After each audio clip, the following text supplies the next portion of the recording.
Hello, everyone, and welcome to Chapter 4, Alkanes and Cycloalkanes, Lecture Part 3.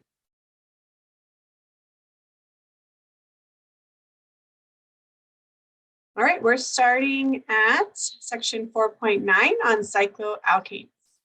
So if you recall, if you have a carbon that is sp3 hybridized, the ideal bond angle would be 109.5 degrees. And if you think about cycloalkanes, if each of the rings were flat, and on this slide, they have a picture of a 3-membered ring all the way up to an 8-membered ring. But if each of these were flat, there would be, in most cases, significant angle strain. The one that would have the least angle strain would probably be the 5-membered ring, because that's the closest to 109.5 degrees. But every other angle would have significant angle strain, either from the carbon-carbon-carbon angle, or, for example, from the carbon-carbon-hydrogen or hydrogen-carbon-hydrogen angle if the carbon-carbon-carbon angle is larger than 109.5 degrees. So in addition to that, if each of these rings was flat, then all the carbon-carbon bonds would be eclipsing. So think about, you could make a model of any sized ring and make the entire carbon structure flat, and then look down any of the carbon-carbon bonds in the ring, and what you'll see are a bunch of eclipsing interactions. Not only are the carbons eclipsed by other carbons, but the hydrogens that are also attached to those carbons have eclipsing interactions with other hydrogens on adjacent carbons. So there would be significant torsional strain as well as angle strain. So as a result, these rings are not flat in 3D. And let's look at some data that looks at the heat of combustion. So remember earlier in the chapter, we talked about combustion of different octane isomers, where we showed that branching increased stability because it had lower heat of combustion. Well, now we're doing combustion on a variety of cycloalkanes, starting from cyclopropane all the way up to cyclododecane. And then what we want to look at is not the overall heat of combustion, but actually the heat of combustion per CH2 group, because that takes into account the fact that obviously the larger the ring gets, the more CH2 groups, and the higher the heat of combustion. So to be able to compare them, sort of an apples to apples comparison, we have to look at a heat of combustion per CH2 group. And what we see here is that the 6-membered ring actually has the lowest heat of combustion per CH2 group. And interestingly, the 12-membered ring is pretty close to that.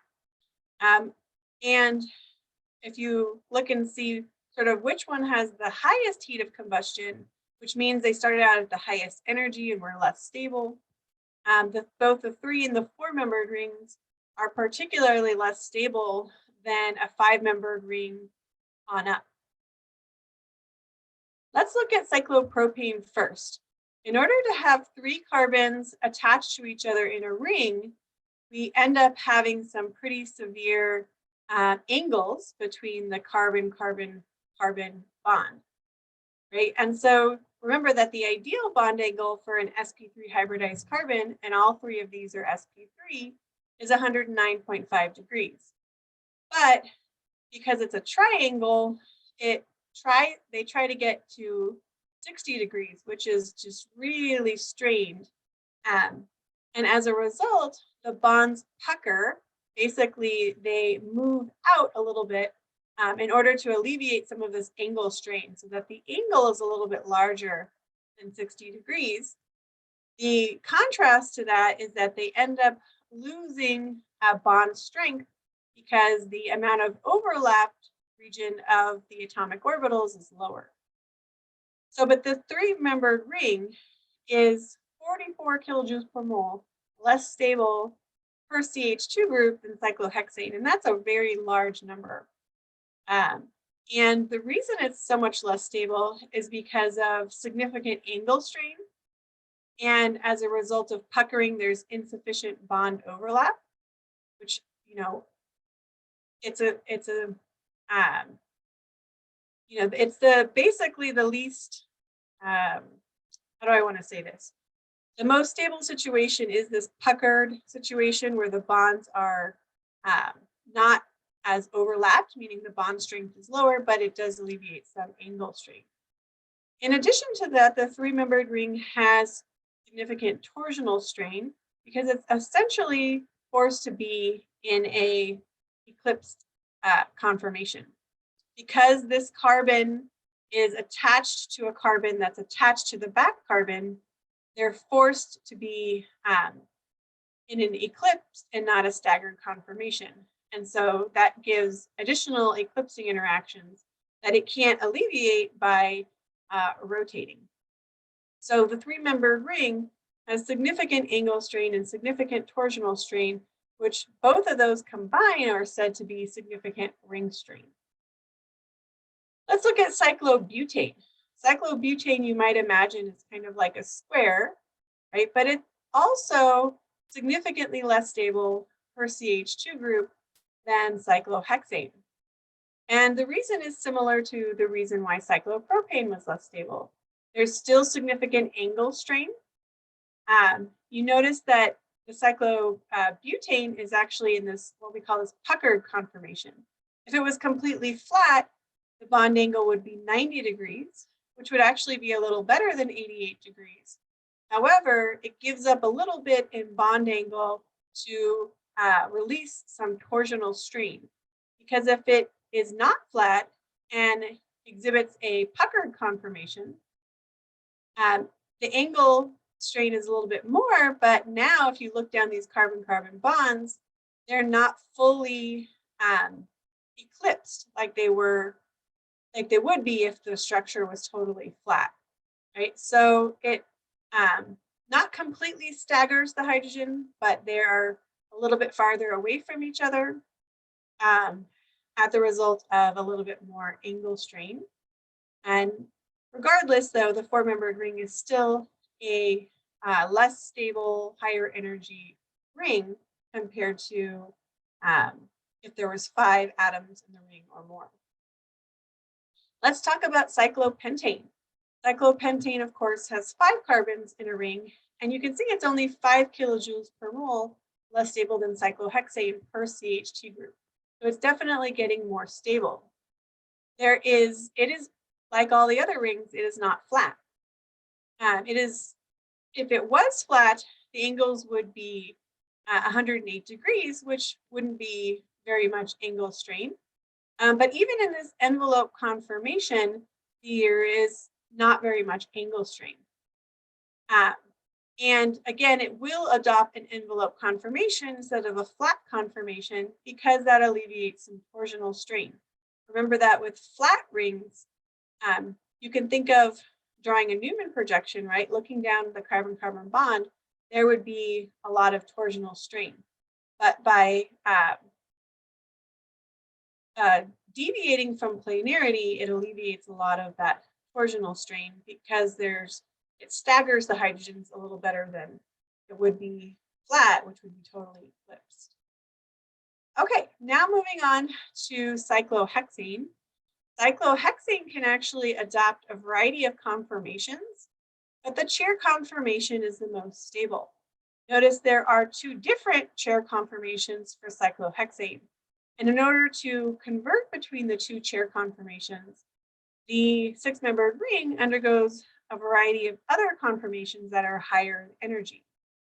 For example, it can go through what's called a half chair conformation.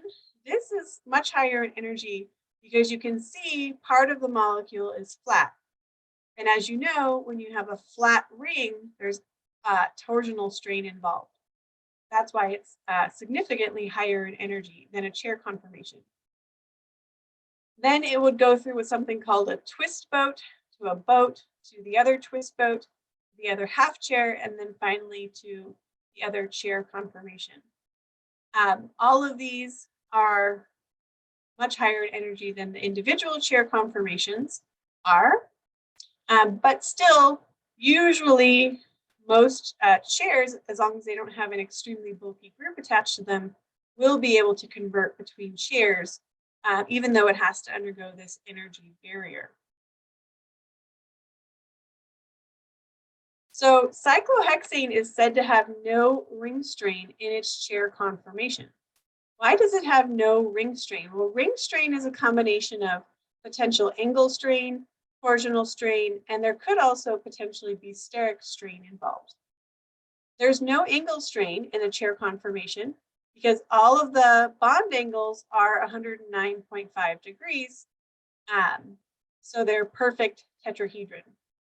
And there's no torsional strain because if you look down any of the carbon-carbon bonds, what you'll see is that all of the groups attached to adjacent carbons are completely staggered.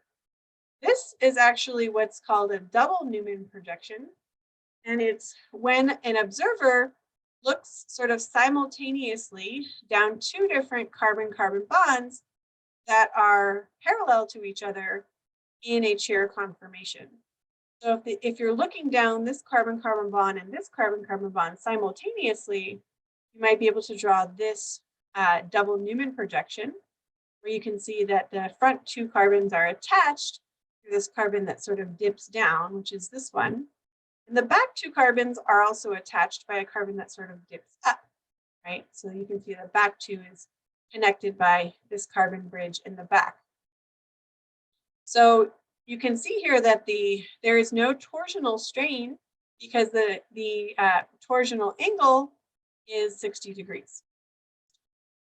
All the other conformations of cyclohexane that we saw previously, like the half chair, for example, the twist boat, those all have some combinations of angle and or torsional strain or steric strain.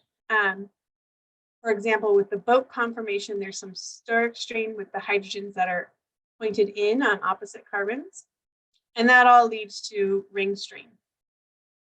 Let's go ahead and see how to draw a chair conformation. And in the book, there's a graph that shows you how to do it, but I actually do it a little bit differently. So I would like to show you how I draw one.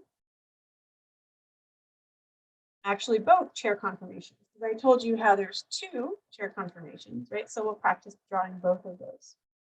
So to do the first one, I like to draw two parallel lines. So I'll draw one sort of going down and to the right.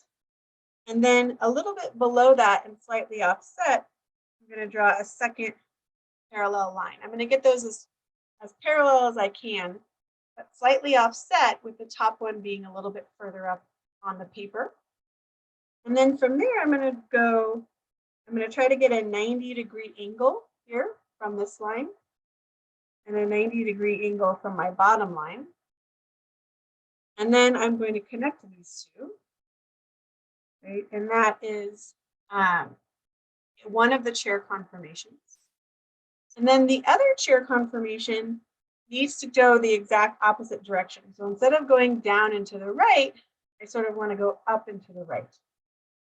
You can practice that. So sort of go up and to the right, one of your lines, right? You want another parallel but slightly offset line going up and to the right. If one of them is not long enough, you can just kind of extend it a little bit. Remember, 90 degrees as best you can by freehanding it. There, and then connect them. Right, and this is another chair conformation. Okay, so these are the two chair conformations for a cyclohexane. And then we're going to work on putting all of the groups that are attached to the chair. They would all be hydrogens if it was simple cyclohexane, but there could be other groups as well after we learn about how to do that in the slides.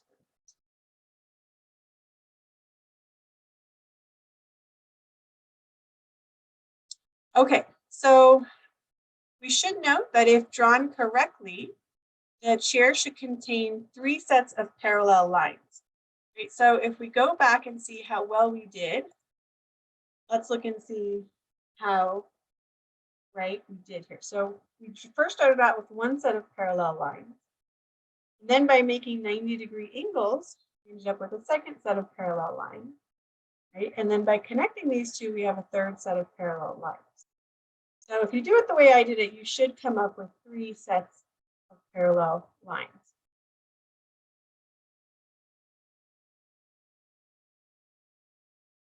Okay, and then there are groups attached to those, and we say that those groups are either in what we call an axial position or an equatorial position. The reason why we differentiate between axial and equatorial positions is because groups in those two positions are not equally stable. In fact, they're much more stable in an equatorial position than an axial position. So this slide talks about how do we go ahead and add in axial substituents. What we want to do is start, like for example, in one of the chair structures, you could start at the carbon that's dipping up, and it should go straight up. And then we alternate, right? And every other one goes straight down, then straight up again, then straight down, then straight up again, then straight down. So they should alternate between straight up or straight down for the axial positions. And then what's much more tricky is drawing in the equatorial positions, because those have to be parallel with lines in the ring. So those are not going straight up and straight down, which makes them more tricky. So for example, the equatorial positions at these internal carbons, right, are parallel with these two red lines. So if you think about how do I know how to draw this here? Well, it's going to be parallel with the carbon-carbon bond that's one bond away from it in either direction. So like not including this bond is one bond away from the line drawn here, right? And in the other direction, it's one bond away as well. Same thing is true here. How do I know how to draw the equatorial line at this carbon? Well, it's going to be a line that's parallel to these red lines, which are each one bond away in the ring.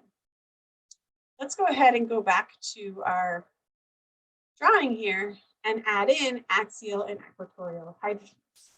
Let's start with the axial ones because those are much easier to draw. So again, if we've drawn this chair structure, you can sort of start at the carbon that's at the top right and go straight up, right, for an axial one. So I'll just label that HAX, or H axial.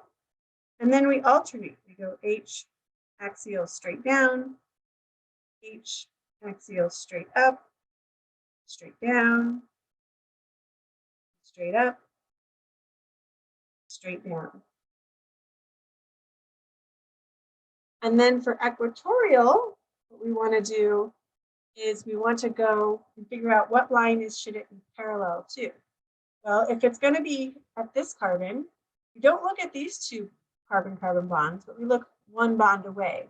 So these two lines and this line should be parallel to that. Right? Do you see how this line is parallel to those two? Right, so that's going to be our equatorial position here. At this carbon, it's going to be the same thing. So we don't consider these two bonds, but one bond away. So these two lines should be parallel, and the equatorial line should be parallel to those two lines. Moving on to this position, this is one that's really tricky because I get students who will draw it in this direction, right? But if you're following the rules, figuring out what line it's parallel to, you shouldn't be drawing it pointed in this direction. Remember that if it's at this carbon, we don't look at these two lines. We look at this one and this one. Those are both going this direction. So this line needs to be parallel to this one or this one.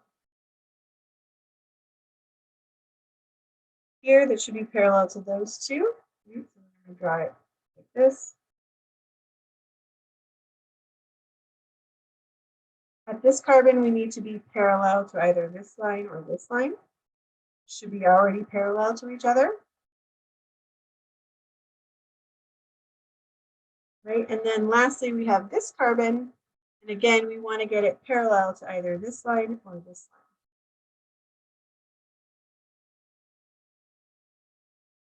So that would be all of the 6 axial positions and the 6 equatorial positions on this ring. Now, actually, I'm going to use red, right, to draw the equatorial positions on this chair. And that's because during the ring flip, any group that's axial will become equatorial after the ring flip. And then I'm going to use purple to show the axial positions over here, because any group that's equatorial is going to become axial after a ring flip. Right, so at this carbon, and you could number these, right? You could go 1, 2, right, 3, 4, 5, 6, all the way around the ring. Yeah. So 1, 2, just so that it's clear where the carbon is after the ring flip. This carbon is going to dip down after the ring flip. So it's going to end up as this carbon, right? So we can just go clockwise. 1, 2, 3, 4, 5, 6. Right? And you notice that carbon number 4 here will dip up. So it's going to go pointed up, right, in this chair. Okay, so I said I was going to use purple to draw the axial positions, because this one, right, that's going to be at carbon number 1, right now it's equatorial, right, but it's going to be axial after the ring flip. I'm going to draw this one, which is equatorial, becomes this one, which is axial. I'm going to do H axial now. And then again, we alternate all the way around the ring. Straight up and straight down.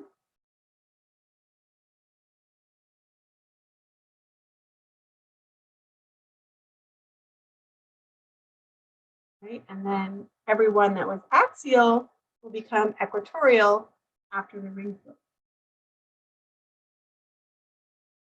And make sure as you're drawing this, you're figuring out what line it's parallel to, and making sure to draw it in correctly.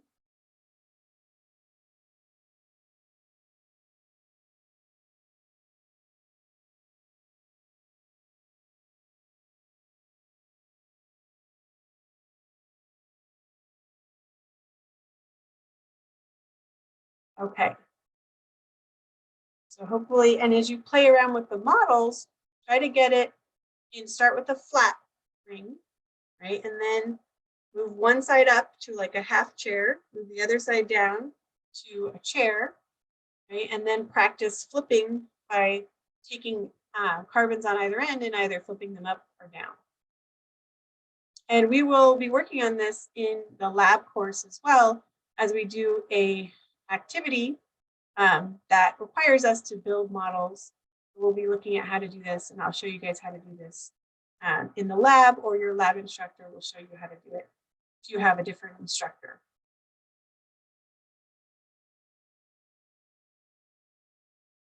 Okay, so here you can see all the different axial lines, which are in red, and equatorial lines, which are in blue. Okay, so let's look at a substituted cyclohexane now. And we're just going to start off with a simple monosubstituted cyclohexane. So there's one non-hydrogen group attached to a cyclohexane ring, and it doesn't matter what it is, so we're just kind of generically calling it X right now. And what we're seeing is that, just like I told you before, if the group starts off as axial, after a ring flip, it will be equatorial. So we mentioned for every cyclohexane, there's 2 possible chair conformations. And groups will alternate between axial and equatorial in those 2 chair conformations. We can also look at what a ring flip would look like on a double Newman projection. So essentially all of the carbon-carbon bonds are rotating when we flip from one chair to another. And I want to point out here that in this Newman projection, the hydrogens that are pointed straight up, like these 2, and the 2 hydrogens on the back carbon that are pointed straight down, those are actually axial hydrogens. And then the hydrogens that are pointed out to the right and the left, and also this equatorial X group, right, all of these are equatorial positions. Same thing is true on this structure, right? Top blue ones and the bottom red and X are axial positions, and then the positions on the left and the right are all four equatorial positions. So you can see that during the ring flip, we're rotating the carbon-carbon bonds. This carbon flips up, this back bridge flips down, and we end up going from an equatorial position down to an axial position. And all of the equatorial and axial positions have flipped during the ring flip. So let's consider a more specific, not just an X group, but a specific methyl group in looking at methyl cyclohexane. So we mentioned there's two chair conformations for methyl cyclohexane, one in which the methyl will be axial and one in which the methyl will be equatorial. Well, it turns out that at room temperature, 95% of methyl cyclohexane molecules are in the conformation where the methyl is equatorial. And that's because that position is more stable. Why is that position more stable? Well, it turns out that when you have bulky groups in an axial position, they undergo a steric strain due to something called 1,3-diaxial strain, which is a type of steric interaction. Let's look at what that exactly is. Well, on a chair conformation, you can view it as a steric strain because remember that if let's say it's a methyl group, it's quite large. We have a large green circle here, but sterically, it is running into the hydrogens that are 3 carbons away in either direction. So let's say we count this as carbon number 1, and this would be 2, and this would be carbon 3. And then also in the back, this is carbon number 1. The second carbon is somewhat hidden here in the green dot, and then the third carbon is over here, right? So the hydrogens that are on carbon 3, if the carbon bearing the large group is carbon 1, those are sterically running into that large group. So that is called what we call a 1,3-diaxial interaction because these groups are both axial. So large groups in an axial position encounter a steric strain that they do not encounter when they're in an equatorial position. And an 1,3-diaxial interaction is in fact essentially a gauche interaction. Remember that we talked about these groups getting pretty close together, even while staggered in a gauche conformation. And then when we look at this double Newman projection of a cyclohexane with a methyl group, right, we see that this methyl group is gauche to one of the bridges in the ring. So that makes it a little less stable than if it were in an equatorial position, which is equivalent to an anti-staggered conformation. Okay, so the larger the group gets, the more steric crowding that will occur when it's in an axial position. This is looking at several substituents that basically go from a smaller size up to a larger size. And then we see the at equilibrium equatorial to axial ratio and how more and more as the group gets larger, it is favoring an equatorial position at equilibrium. And that has to do, again, with the larger size and greater crowding, right, when that group gets into an axial position because of 1,3-diaxial strain, which is a steric strain. Okay, so now let's look at disubstituted cyclohexane. These are cyclohexanes that have 2 non-hydrogen-based groups. And when there's multiple substituents, we want to look at whether or not the groups are either on a wedge or a dash attached to the ring. And anything that's on a wedge is said to be up, because think of it as sort of like being on the top half of a ring.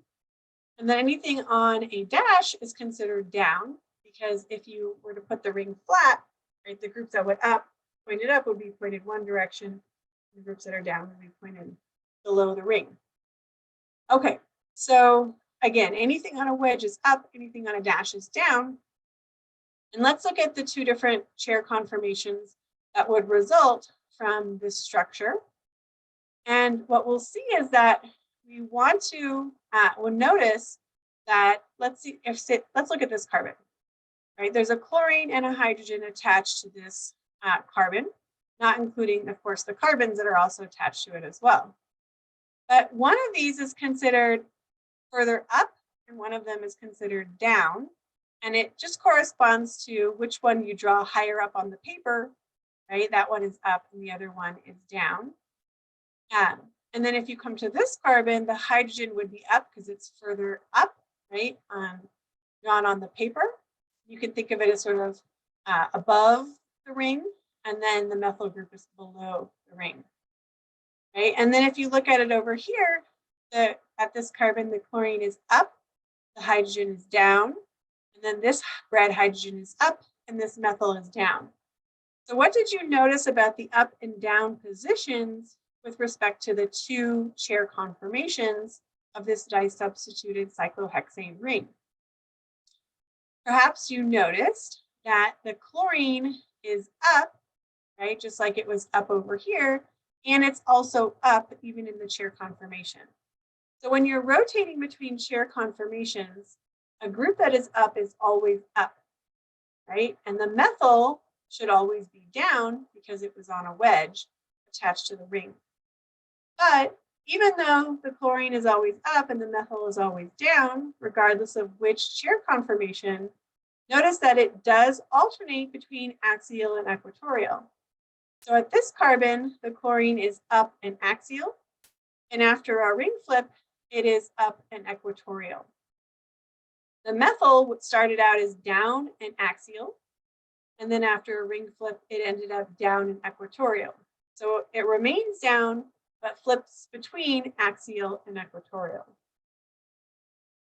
So let's look at how we would draw both chair conformations for this molecule. Now we have a 1,3 relative positioning of the ethyl group and the methyl group with respect to the cyclohexane ring. Notice that the ethyl group is up and on a wedge, and the methyl group is down and on a dash. So when we draw the groups attached to a chair conformation, notice that we do not draw dashes and wedges anymore. So no dashes and wedges on a chair conformation.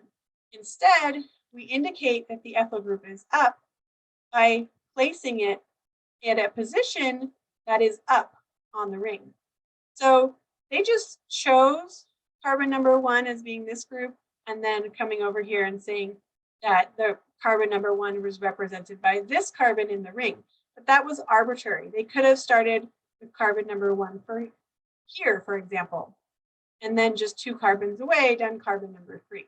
So it doesn't really matter where you start, right? The important thing is that if you're going to say that this is carbon number 1, then the ethyl group, which is on a wedge, must be drawn up. And at this carbon, the up position happens to be axial. And then because we're going clockwise to carbon number 3 to get to the carbon with a methyl that's down, we should go clockwise in our chair conformation till we reach carbon number 3 and make sure to put that methyl in a down position. At carbon number 3, the down position just happens to be equatorial, and that's fine. So in our first chair conformation, our ethyl group ended up and axial, and the methyl group ended up down and equatorial. When we do a chair flip, remember that all we're doing is rotating the carbon-carbon bonds in the ring, and that what was equatorial should become axial, and what was axial should become equatorial. However, anything that's up should remain up, and anything that's down should remain down. So if we're doing a ring flip, this carbon will flip down, and this up and axial ethyl group becomes an up and equatorial ethyl group at this carbon. Going clockwise, we reach carbon number 3, and this down and equatorial methyl becomes a down and axial methyl group. So these are the two, one way of drawing the two chair conformations of this particular disubstituted cyclohexane ring. Now, if we're looking at stability, right, which chair do you think is more stable, and what is your reasoning? So maybe you paused it and gave it some thought, right? And hopefully you came up with the fact that the chair conformation on the right is more stable. And that's because an ethyl group is larger than a methyl group. So we would prefer to have the larger of the two groups in an equatorial position if we can't have them both in an equatorial position. In this case, we have to have one equatorial and one axial, no matter which chair conformation we have. So we just will sacrifice putting the methyl group axial as long as we get the larger, more bulky group equatorial, and that will be more stable. Okay, going back to naming a little bit, which we of course covered in the beginning part of this chapter.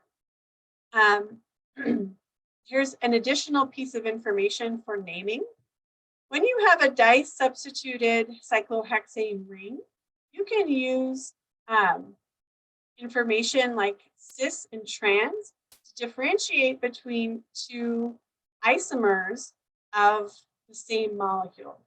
So let's think about what type of isomers these two structures might represent, right? I want to ask you, do you think this is a constitutional isomer?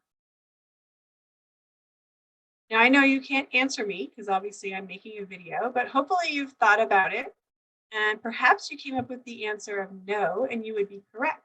These are not constitutional isomers. Why not? Well, they do have the same molecular formula, but they also have the same atom connectivity. So this carbon is attached to two carbons and a methyl and a hydrogen, just like it is over here, right? The way that the atoms are attached is not different because they're all attached to the same groups. What is different about it are the direction that the groups are pointing in 3D space. So for example, in this cis structure, the two methyl groups, which are highlighted, are both sort of above the ring, as opposed to, right, one is above and one is up below the ring. So when the two groups are on the same side, we say that's a cis conformation. And when they're on opposite sides, it's a trans conformation. So if you were talking about, for example, 1,2-dimethyl cyclohexane, it would not be clear which of these two structures you were referring to unless you also added the cis or trans information, which tells us about what's something called the stereochemistry. Now, stereochemistry will be further discussed in chapter 5, but basically it's a different type of isomer, not a constitutional isomer, but it's an isomer that of two different compounds that have the same molecular formula and the same atom connectivity, but just differ in the way their groups are oriented in 3D space. So these are actually different structures. Because they're different, they must have a different name, right? Which is why we include the cis and trans prefix. By the way, this type of way of looking at a molecule is called a Haworth projection. And it does not show the most stable conformation of the six-membered ring. It's just a way of looking at the molecule that can clearly show us really easily that these two methyls are on the same side and therefore cis, as opposed to on opposite sides and therefore trans. So it is not trying to show you the most stable conformation of the structure, but it's just trying to show you relative orientation of groups very easily so that you can distinguish them. But the most stable way to draw, of course, a six-membered ring is in a chair conformation. Right? This is a planar conformation, and we know that the true structure, the true conformation will not be planar, because if it was planar, not only would there be angle strain, but there would be torsional strain, which is alleviated by placing the molecule in a chair conformation. But how can we draw this structure, which is currently in a Haworth projection, in a chair conformation, or in both chair conformations that are possible?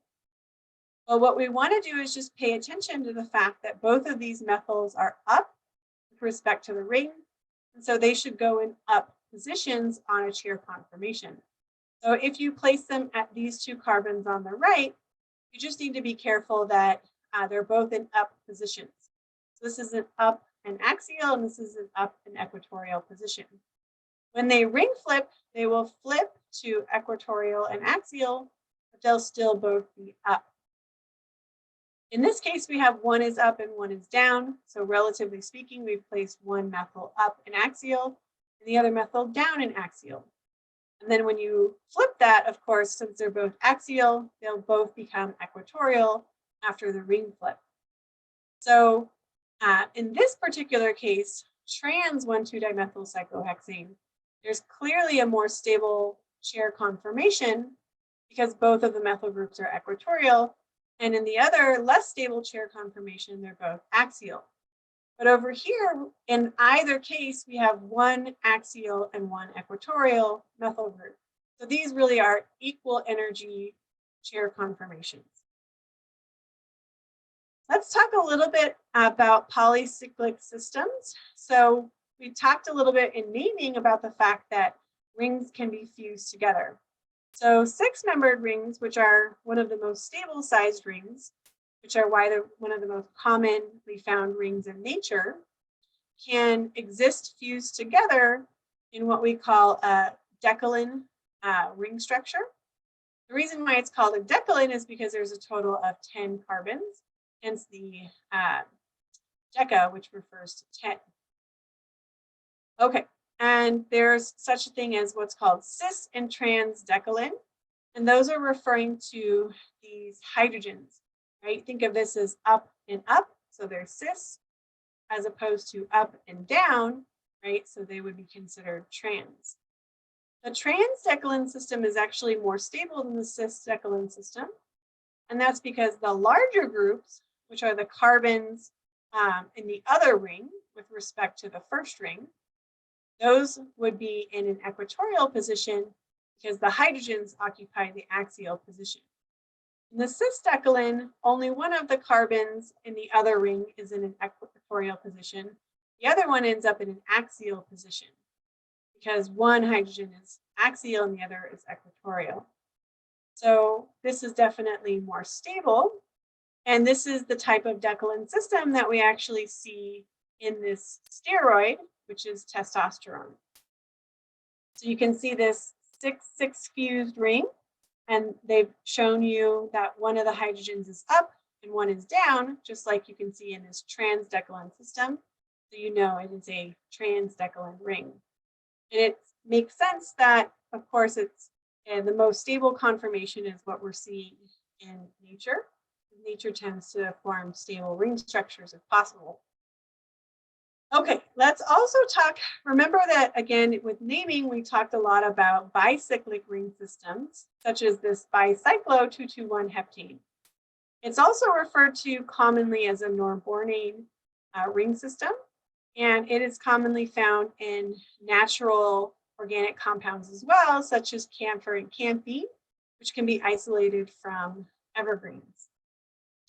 And then another interesting part of what we're learning in this chapter with chair conformations is actually the diamond structure. So you may have learned before in general chemistry that the carbon exists in two forms. So pure carbon exists in either graphene or in diamond. And graphene is a sheet of fused aromatic rings, which are held together through intermolecular forces so that it's relatively easily broken. But diamond actually is a three-dimensional network of chair conformations where all of the carbons are attached to other carbons in this three-dimensional network.